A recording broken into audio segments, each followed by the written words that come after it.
Hello and welcome to a very special Kakuchopurei video podcast segment where we talk to a lot of our awesome pals, content creators and whatnot in Malaysia and onward, and we talk about the year that was, which is 2025. By the time you see this special video, it's either the tail end of 2025 or the beginning of 2026. I'm your host, Mr. Toffee, Jonathan Toyat, and joining me is Flava from the esports side of things in Malaysia. So, tell me more about yourself and, intro, of course, since I think this is my first time doing a KKP thing with you, man. Yes, I have to agree on that as well. Hello, everyone. My name is Muhammad Farouk, just for context, but people call me by the name Flava in the esports industry. I am a commentator. I am an MC slash host. I'm an event organizer.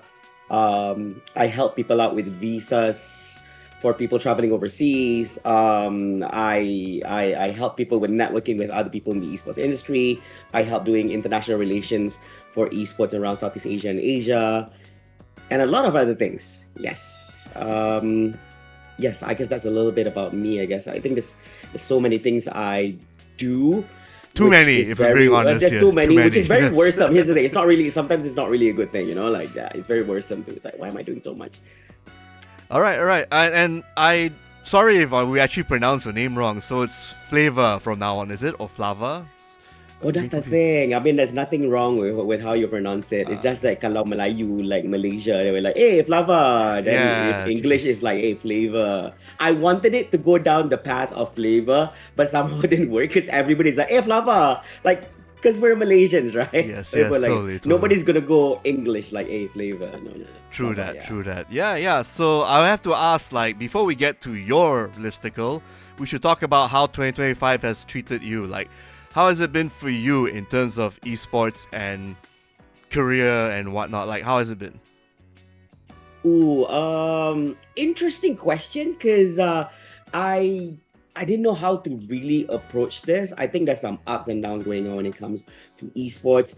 Pretty standard at the early of the year. Things are kind of quiet, but things get picked off by second quarter of the year. But I believe that you asked me about some of the interesting things that's happening. Yes, that's correct. Yes.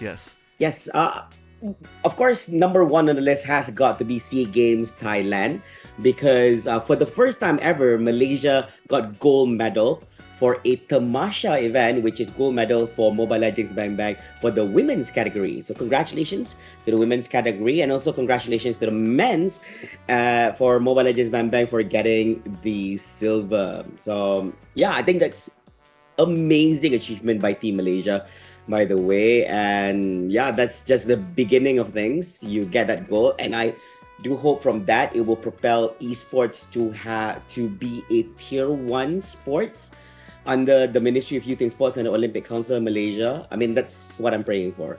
Yeah. And you've also been busy on your side at the second half. Let's just bring up about, if you're okay with bringing up the work that you did. Like, the website you did is called the Esports Database for Malaysia. Is that the official title, or am I missing something here? I believe that you described it well, but the name is called Esports Central Malaysia. Yeah, that's my name. Yes. Okay. Yeah. I mean, I don't mind it at all. I mean, no offense taken. Okay. All right. So talk a bit about that. Like, maybe just a brief spin about what your website does and how it helps and everything. Like the pitch. Yeah. All right. So Esports Central Malaysia, right, is actually a website that serves as the yellow pages for esports in Malaysia. All right. How it came to was kind of simple. Like, for me, I felt like as an athlete, as a talent, and as an individual who's been in esports for so long, right, I feel that information pertaining to the sports is all over the place, and it tends to get very hard for people to obtain information in regards to esports. For example, when it comes to listings of events, when it comes to listings of esports talents, the right individuals that we need to reach out to for specific esports game titles, how to reach out to game publishers, how to reach out to esports associations pertaining to getting their event licensing, pertaining to how to get support from game publishers, pertaining to what are the required documents to ensure that your events are legal under the Malaysian law, as well as getting the right permissions from the game publishers, and more. So I feel like because esports is a little bit different than normal sports, as the name esports itself actually comprised of so many esports game titles, and every esports game title has its own ways of operating things. And so to make it easier for everyone, I created Esports Central Malaysia website so that people can go to one place and obtain all this information. It does not require certain entities or individuals or organization to spend a year, 2 years, or 3 years to get themselves to expert level in this. What I'm hoping for is that by just going through this website, you would, number one, be fully informed, fully equipped with the right information and knowledge about the sport, so you can operate to the best of your abilities, maybe as an event organizer, as an athlete, as an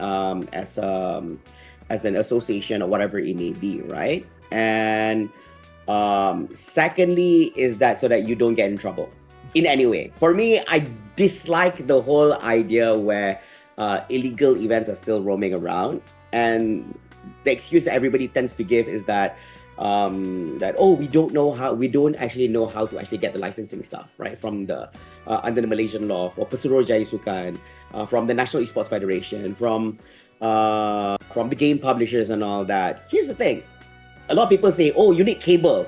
Sorry, am I allowed to say like in bahasa here, or everything's in English? No problem. So like, oh, kena ada cable. You need to know. I don't know how to reach out to Muntun. I don't have their contact. I mean, Muntun's so big. How about Tencent Games for PUBG Mobile or even HOK and all this? And then I tell them, no, you don't need cable. Like for me, right? It's not that I'm using cable. No, I say there are ways for you to actually communicate with them. Some publishers require you to communicate through them via email. Some are required to communicate with them via their official website and more. But just like what I shared with you, information's all over the place. So they're like, oh, we didn't know. Muntu never said anything about, oh, you have to go to the website to get their information. And this email and stuff, nobody told us about this. I thought we needed to figure out whoever the hell the representatives from the game publishers are. Then we can, no, not really. That's the thing. I'm hoping that I can channel my experience and knowledge through this website so that I don't end up becoming a middleman. I just want to become a guy that helps people, and then and after that you can just carry on doing things on your own and all this. I don't want to be there. I don't want people to feel like, oh, we need to go through Flava to actually get to these people. No, not really. After I've assisted you and hold your hand and bring you over to the right entities, continue on with that conversation. You don't need me there, all right? I'm just happy that you're doing well. It's that simple. And the website's free. There's no membership, there's no memberships and stuff and all this. There's not require you to log in, whatever, and all this at the current moment, right?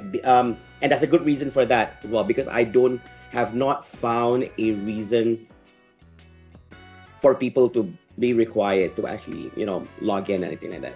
But let me tell you this, in the future, it will be required to, no payments. Yeah, because I own the website, so I've already made it a principle that information should be made for free. Yeah. That's my take on this. Yes, hopefully that explains it. All right, that is more or less what I wanted for you to share, more or less to, bring light the fact that you have created this database website with all the info that's needed to make an event, or also find out about other events happening outside in Malaysia and whatnot. And great job. So we'll definitely see more of that happening in 2026 onward, or 2027, 2028, and so forth and so forth. Now let's get to the gist of this conversation, where you have played a lot of games, of course, and I like to, as one content creator to another, or esports guy or whatnot, definitely too much, yes. I like to also ask you about your top 5 games of 2025. So in no particular order, we can just share it in any order you like. But the important thing is I like you to share as well, so that everyone else knows and everything. And it's also, good viewing for all of us too, Yeah. So can I start now? Yeah, we can start with number 5 or number 1. Okay, let's start with number 1 to number 5, because I don't know who's 5, right? Of course. I'll start with number 1. Yeah, totally. So number 1, unfortunately, every year is the same answer. Dota 2 is still my number one. It's my of course. go-to game. So here's the thing. It's not a 2025 game. It's a very old school game. But the game is still good. For me, as a Dota 2 lover, I keep going back to Dota 2. Second would be Astroneer. Okay. So Astroneer. Oh yeah, talk about that. Astroneer, that was last year or this year? I'm not sure. I don't know. I believe that it's last year, this year. So I'm kind of happy that I did play somewhat a recent game. Not just sticking to the old school game, right? Yeah, so Astroneer is second. I just love all this resource mining games and then building stuff and all this, right? I'm still at the campaign mode, trying to complete objectives and all that stuff, right? That's number 2. Yeah. Tell me what actually pick your brain. I'm gonna pick your brain for maybe Dota 2 and also Astroneer. Like, we'll go with Dota 2. Like, what new heroes came out this year, or was it mostly just an update in terms of like, were there even any updates happening in Dota 2 this year? Like, yes. Yeah, and do talk actually, about at the point that we're having this interview, right? Actually, there was a patch just a few days ago, right? And they announced a new hero, which I have not tried yet, by the way. It is Largo. I think it's Largo. So it has come out. The win rates are bad. So so right now it's at which is not common, which is very rare actually, because every single time that a new hero is introduced into a game, they're usually unusually overpowered.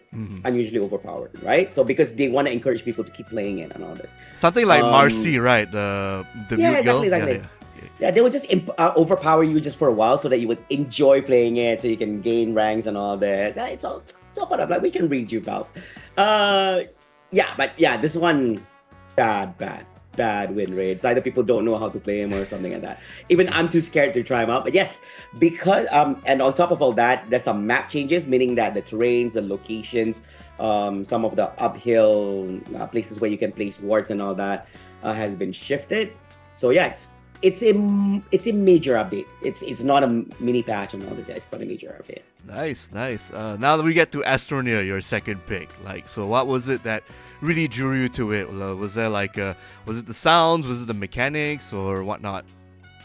Always been a fan of all this deep space kind of thingy, and you pair it together with resource mining and those kind of stuffs, right? Interestingly about Astroneer, I didn't get bored with it so fast. Like, for me, right, if the game's not fun, I'm just like, okay, that's it, I'm already an hour in and I got bored. But the game's really not that easy. I kind of struggled a little bit because I didn't know how to navigate around on the resource mining stuff. As a newbie, I'll admit, do you actually play Astroneer? I only heard about it, but didn't get to touch it. It's like a real-time strategy game, is it, or is it turn-based? Or? No, it's not turn-based. It's a basically open world, and then just you alone, and try to mine resources. You can build the right stuff for you to fly over space and travel to different planets. And the planet that you're on does not have all the resources that the game has to offer, so you must travel to different planets. Oh, nice. So is it chillaxing kind of game, or is there like a timer you have to beat, or no? It's chillax. There's no timer, so you're not really in a rush. But to figure out your way around how to play the game efficiently, that's a bit of a challenge, because if you don't pay close attention, I'm the kind of guy where, hey, I saw this, I think I can do this. Like, no, I gotta read. I gotta read carefully, because I'm gonna miss out. And then I'm like, oh shit, I didn't realize that there's actually a sheet that shows me that this converts to this material. Yeah, if I were to forge them and all that. Yeah, so I missed out on a lot of stuff, right? So be careful on all stuff. Yeah. But I'm gonna share this. Some of the dumb things I did in the game is because to mine stuff, they have this vacuum thingy, and you can drill, right? So the surface would actually go down. So now my planet has a lot of holes because I dig and all this, right? And I put this around my base. So now around my base, I have craters, which makes it hard for me to go around. So yeah, dumb things. Any Astroneer pro would look at how I play, and they can easily identify, he just got into the game. Yeah. Okay, nice. Yeah, I'll admit. Yeah, it sounds like a really interesting game, that's for sure. Like, I'm getting like Valheim and any real-time crafting game vibes out of it, except in space and sci-fi. Definitely sounds interesting. So what about like your third game for your pick, your personal list? Oof. Third game is interesting enough. Is I made a comeback into Magic Chess Go Go (MCGG). Mm-hmm. Yeah, so Magic Chess. If you guys don't know this, Magic Chess is actually the auto chess for Mobile Legends Bang Bang. Yeah, the game is fun. If I had to be honest, I played Golden Spatula early this year. It was not beginner friendly, therefore I left it. I'm calling you guys out on this. You guys are not beginner friendly at all. You guys need to revise back on how you guys actually do your how do you say this tutorials and stuff. Yeah. So I'm highly disappointed in that. I uninstalled it, and then after a few months. Recently, because I got connected with a lot of MLBB talents and all this, and athletes, and they were into MCGG. So I thought, yeah, I think I'm a big fan of playing MCGG like this auto chess, because it requires a lot of brain power to think how you want to approach things compared to playing Mobile Legends Bang Bang. So MCGG is on my number 3 list. It is turn-based too, so you can take your time, sorta. I think. I mean, not. Oh, don't take too long. Okay, true that. Because I'm getting again, I played the Dota Auto Chess a while back, and then there was also another one, Teamfight Tactics. That's Auto Chess too, right? For League of Legends. So I'm gonna assume MLB Mobile Go-Go. Oh shit, I forgot the title. Magic Chess Go-Go would be like the. Again, it's just following the trend in a sense, and then I'm sure it has its own improvements. Like, what made you play this over like the other auto chess games out there? Like, is there something that draws you in? Is it a new mechanic, or just how it looks, or whatnot? I tried loving Dota Auto Chess, the Underlords. Remember, they had Underlords 1, and then they went to do Underlords 2, but then didn't happen. I think as a Dota 2 fan, I'm very disappointed. I believe that they just didn't further develop Underlords. It just died just like that, I think Dota 2 fans was kind of hoping like, hey, we have an auto chess for Dota, and then no, it kind of sucked, right? That's me being genuine as a Dota 2 lover. So I installed it and then playing. I tried. I'm trying to love other auto chess games. I tried, like I said, Golden Spatula. I tried TFT. I didn't try it at all, unfortunately, because I don't know. I just didn't feel like it. Okay. But what drew me to Magic Chess, I think that because I already knew Mobile Legends Bang Bang Heroes, so it made it easy for me to connect the game, and the game looks amazing. Actually, great graphics, easy to understand. Very challenging, and also what drew me in is also because Moontun, the game publisher, actually announced that there will be a Magic Chess World Championship for the first time, which will be happening next year, together with the Mobile Legends Bang Bang World Championship together, M7. So that kind of drew me in, and so like I said, Dota 2, I knew all heroes. Mobile Legends Bang Bangs, I knew all heroes. But because Underlords sucked, therefore I resorted to Magic Chess Go Go. Am I allowed to say these things? Yes, you are allowed to. How unhinged is this podcast? Very unhinged. You'll be surprised how honest I can get in my previous episodes. Underlords sucks, okay? Oh God, still disappointed. Yeah, it's not like I'm the game publisher or anything. Yeah, but exactly. Highly disappointed. Exactly. Yeah, highly disappointed. Yeah, Magic Chess Go Go definitely did something great out there. Yeah. Okay, like the most important thing is you're honest about it, and I'm glad that you can be honest about what you like and whatnot. So again, it's not about, I guess unhinged is one way to put it, but also unfiltered and honest is like the other better words to use, honestly. So it's good. Okay, I think I'm actually kind of sold on Magic Chess if I can find some time, because I'm playing.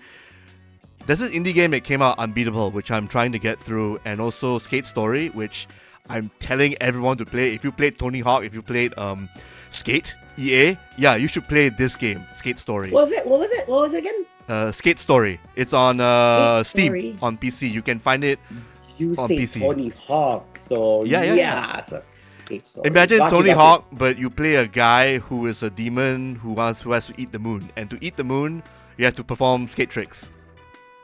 Yeah, it's pretty stupid, right? But it actually works well in the context of how ephemeral and very trippy the art and everything is. And the music too. It's like, imagine the 80s synthwave kind of music, but for this game lah. Yeah. Let me get you right. This guy wanted to eat the moon. Not just one moon, a couple of moons, basically. What the hell? Yeah. It's a pretty interesting story. It's Okay, like let's not judge. Let me try it out Yeah. and have a better understanding of this. I was like, what? very Yeah. artsy skaters skate kind of game. That's for sure. So do give it I'm a a little chance. bit lost in the conversation. How did you get to you talking about Tony Hawk and then it went to eating the moon? Yeah, pretty and much. Skate tricks. Yep. Totally. Okay. It pulls Okay. it off really well. It's a very, I won't say calm, but also a different kind of vibe. Let's just say that. Like, you expect to see punk rock stuff happening with Tony Hawk game, but you see Skate Story, it's like, oh, this is completely different, but I'm into it, you know? That Yeah, sort of yeah, thing, with the yeah. controls and the gameplay and everything. Yeah. I'll do you a solid and I'll try it out. All right, I'm gonna please take your do, word. please do. I'm Yep, gonna yep. do it. And I don't think it's even over 100 RM. I think it's about 80, 70 RM for a new game, so it's pretty good. Pretty good price too. Yeah. Without discount. Yeah, without discount. I don't think games that came out like right now that will not be discounted or so. Yeah, I guess so. Yeah. All right, let's talk about your second and first pick for your list, like your 4 and 5. Oh, you mean my fourth, right? Yeah, your fourth and your fifth, Yeah, whichever. my fourth. Yeah, my fourth and my fifth. Okay, number 4. I'm struggling because I have a limited amount of games I do touch. Because if I like them, I like them. If I don't like them, I'll be like, Yeah, Yes. exactly. You don't have to be faking about it, right? exactly. I'm not a guy like this plays like 10 games or anything like that. Okay, so number 4 is a solid one. This game works anytime. Like, it can fit in your schedule at any point. The game is Balatro. Yeah, there we go. Yes, Balatro. I'll admit, I'll be honest, I was late to the whole Balatro train. When it launched, I don't remember when it was launched. It came but when out was last launched- year. It came out, but it's okay. I'm okay with you talking about Balatro. That's one of my favorite games. Really? It was last year? Yeah, it was last year on That's not PC, that long. and then mobile was probably the tail end of last year as well. Yeah. I played it. I played it quarter 2 of this year, and I am an addict. That game is addictive because you can play anytime. You can stop anytime. How easy it is to just reset and shit, right? I remember my friend, her name is Christina Iman. She said, "Oh, Balatro." She explained to me like I don't know what Balatro is. She's like, "Oh, it's poker on crack." It's a roguelike that just uses poker as its backdrop and basis and mechanics. Exactly. It's a roguelike. And It's a roguelike. Yeah, it's a roguelike. Yeah. It's like poker on crack, right? So she was like, oh, this one is like, and then I discovered you can do things which is not normal in poker. For example, there's no such thing as a freaking 5 of a kind. Eh? Yeah, you can do that. You can do I that. was like, what the hell is this 5 of a kind? And then once I started playing, I was like, okay, interesting. You can buy cards. You can add as many cards as you like if you can. You know. every Exactly. run. I don't play poker. I don't understand poker. I played Balatro. Now I'm like I wouldn't say I'm a pro in poker. I understand what the whole Exactly. 4 of a kind, the Royal Flush, and all that, right? Yeah. So I'm happy. yeah, a game- Balatro's solid Yeah, game. it's solid. I'm happy a game like Balatro existed and everything, so it can actually teach people how to play poker by telling you, oh, this is a completely different game, a roguelite, but just happens to have poker cards, poker suits, and everything, and you can go nuts with it. I mean, you can have the jokers add in your score, your multiplier. I think my Yeah. favorite build that makes me win games is I just focus on pairs. When I buy the planet cards, it's the pairs I usually get. So far, it's I easier for me see. to get a win when I just play nothing but pairs and loan cards. I forgot what it's called. Sand loan cards. Yeah. Okay. How about you? How do you Interesting, play? interesting. What's your play style for Balatro to get the Here's wins? the thing. I know this is not healthy. I do not encourage people to do this, but I use a deck where it only has 2 suits. It comes with only spades and hearts, so it makes it very easy for me to just flush every single hand. Ooh, nice. But what Yeah, happens so if you come that's- across the boss where it bans certain suits? How would you Then you solve just that? play the other side. So it's either you play spades or you play hearts, and then you just have to play the other one. Yeah, that one you have to escape that somehow or figure out ways and all this. Yeah, that's the freedom of Balatro. You can build whatever deck you want, catering your playstyle and everything. I agree. Yeah. Oh, and also I gotta give shout outs to the game's audio design where it's like the cards when you flip and then you play them, and I mean not just the soundtrack. The soundtrack's great, but just the audio design of like the cards being put down and being shuffled, everything. It's music to my ears. Yeah. I have to admit, the sound's amazing. I never mute them ever because I just want to hear the Scotsman playing and all this. Yeah, it's good shit. Like, any other words you want to say about Balatro before we move on to your final game? What else can I say? It's a great game. Honestly, anyone who jumps into it just enjoys it. I have influenced 2 individuals to play the game. Everyone's like, what the hell is this? They you tend to see Balatro in your feed at some point in life if you have Steam or something. Steam is like my go-to, right? So the thing is, I didn't actually download it for Steam. So I actually played it on my mobile through Google Play Store. Mm-hmm. So I subscribed to the whole premium pass thingy, right? And I was like, shit, Balatro, I'm hooked. I am hooked. No, I did. It wasn't true premium. Balatro is, I paid for it. I think it was 20 ringgit. Yeah, it's so cheap, dude. It's so cheap. I'll tell you one weakness of the game, okay? Here's the shit about Balatro. Because it's like standalone in my phone, right? Google Play, right? So when I want to go to my PC, I need to buy it to play it on my PC. But it's okay. Most of the time, I'm just on my phone all the time. Solid game, legit. If I like I told you just now, if I met the game publishers of Balatro, I'm gonna give them a good handshake. Like, thank you for creating this game. Very creative. Totally. If I come across one of the PlayStat guys, I'll definitely throw them your way, and we can meet up and Cool. Amazing balls game. Yeah. Awesome. All right, let's head to your last game of the year. Basically, like your 5th or final game on your pristine list. Yeah, interesting question. I'm like looking around. I'm like, what could be my number 5? See, I'm very choosy by the games. It should be here. It's definitely not a PC game, because if it's a PC game, I would actually know which one. Should I say this one?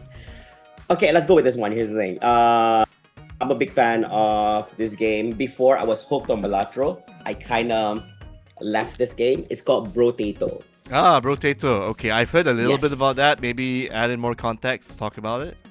Yeah, so Brotato is a potato bro, right? It's literally a potato. It comes in different characters. That's a Terminator version of a potato. That's a King version of potato. So this potato, it's like, how do you even explain this? I don't even know how to actually explain the game, right? So you pick and choose the weapons, you get currency and money. So every round, so there's 20 rounds in total. If you pass level 20, you basically complete winning the match with that particular potato character, right? So each character has its own attributes, its own special skills, and it's not easy winning the game, right? Because as levels go, as you proceed further into the game, characters get stronger and everything like that. And if you're unlucky, you're not able to actually land the weapons you need to win the game. Yeah, it sounds like another roguelite actually. So is it a roguelite or like? Is it roguelike? I don't know how to explain this game. Like I don't even know what the category is. Yeah, but it's a cool game. If you guys should look it up, Brotato, brother potato. All right, cool. So it's the art style and the music that kind of gets to you, like that attracted you to it, or the gameplay. It's just a whole survival kind of thing, and the whole concept where I can pause. Like, here's the thing. I have a whole list, right? I think there's only one game, which was Magic Chess. Was the only game where when you play, you have to keep playing because it's a ranked game, right? Yep. The others are more like, hey, I can pause and still continue my life. I don't feel so bad about it. I can just close it and then I just load it back and just play it again. Nice. All right. That's your awesome list for 2025. A good selection, by the way. Some classics, but definitely some games that I actually never get to touch myself and everything. So I definitely will check out the Magic Chess game in the near future, probably in another few weeks once I'm done with my backlog. Yeah. So before we wrap up before this show, maybe you'd like to talk about like what's in store for Flava in 2026. Ooh, I think that there's so much, which is very unhealthy. By the way, guys, please take care of your mental health. I'm working on some juicy stuffs with Esports Central Malaysia. It's already up and running. I just feel that there's a little bit more. I want to tweak it to be bigger, better, something that everyone would not just want to use but need to use in the future as well. Because right now, truth be honest, the esports ecosystem is really not there here in Malaysia. It's chaos, right? I don't like the bullshits that people talk about. Oh, esports progressing, the development of esports.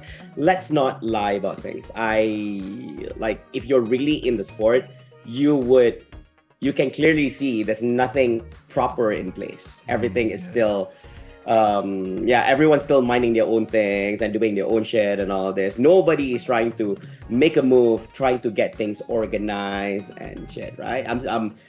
So as a person who really, really, really loves the sport, I'm kind of pissed about it. So that's why I actually made Esports Central Malaysia, because I feel that, it's such an amazing sport, but it's not given the right amount of care, the right amount of respect that it deserves. That's why a lot of people look down upon esports, and you shouldn't feel bad about it, because basically it's the people who manage esports' fault for not developing it properly, and you shouldn't be surprised that people shit on the sport. So that's my take. That's that, and also a few other stuffs in the pipeline, which we will be which I will be announcing very, very soon to everyone. So be in the lookout. I really want to do big things in the future, which would actually give positive impact towards the community, rather than just organizing esports tournaments and that's it. Just offering money, people go back money, and that's it. Nothing. Just money in pocket doesn't develop anything. I'm not that kind of guy. All right. And how are people gonna find out more about what you're doing, and how do we reach out to you? You can go ahead and share your social media stuff and whatnot. So how do people reach you? Can. All right. So for all my social medias, maybe Facebook, Instagram, TikTok, or even LinkedIn, you can actually find me at FARFLAVA. So it's at Flava. Those are for all my socials. Usually I'll post almost everything that I work on and everything. I guess that's the place to be. And please don't be shy to reach out to me via WhatsApp. I do have my contact numbers at all my social medias, because I don't want people to feel that, people were like, oh, Flava, like I do have this league. A lot of people were like, oh no, let's not approach this guy because he's like too big. I'm very sure he doesn't have time to, tend to me and all these things. Like, no, not really, actually. At the end of the day, we're just normal people. Like me and you, like we end up meeting each other and all this. Like, hey, we just talk casually and normally. There's no such thing as VIPs and all that stuff. Yep, that's true. All right, thanks again for joining me and doing this show with me and everything. Always a pleasure to have you on board, that's for sure. And and that's it from my side. This is me, Mr. Tafi, signing out. If you want to check out more of our content, just check out our YouTube page, website, Kakuchopurei.com. And like and subscribe to our page. Thanks again for subscribing to us. We're going to post new content every week as usual and whatnot, even during the holidays of, I guess, Christmas and New Year's Eve, New Year's Day and whatnot. But we'll still have stuff coming up. So thanks again and see you. Bye-bye, everyone. Take care, everyone.